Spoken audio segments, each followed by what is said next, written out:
When you think about Air India, you are sitting on probably one of the largest OND markets in the world. Do you think the Ethiopian model is or might be a misleading label for what he inherits in Delhi? I think India is going to need to have to develop hubs rather than just the point to point model, which works fine for domestic traffic, but you're never going to be able to see things like, Hyderabad to Stockholm or Coimbatore to Athens happening other than in extreme niches. You may see markets like London, you may see European hubs being fed by that, partnerships and things. But for the most part, a market like India will be more like a market like the United States, where the market will be dominated primarily by major hub airports. And we're already seeing that happening in Delhi.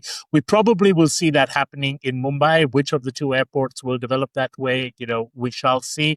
We're seeing that happening in Bengaluru. We're seeing that to a smaller extent in Hyderabad, similar to what, say, Ryanair or EasyJet are doing in Europe, where they've got multiple bases and fly point to point, similar to what Indigo is doing. But when you start looking at long haul, when you start looking at longer and thinner routes, the only way that you can get the critical mass to make them work is to use a hub network model. And, that is the discipline needed to achieve that is something that Air India has largely lacked. Air India over the last few years has tried to be everything to everyone. They've not been clear as to whether they try to be premium or low cost or long haul or short haul or whatever else. And that's the discipline which I'm very confident they will do.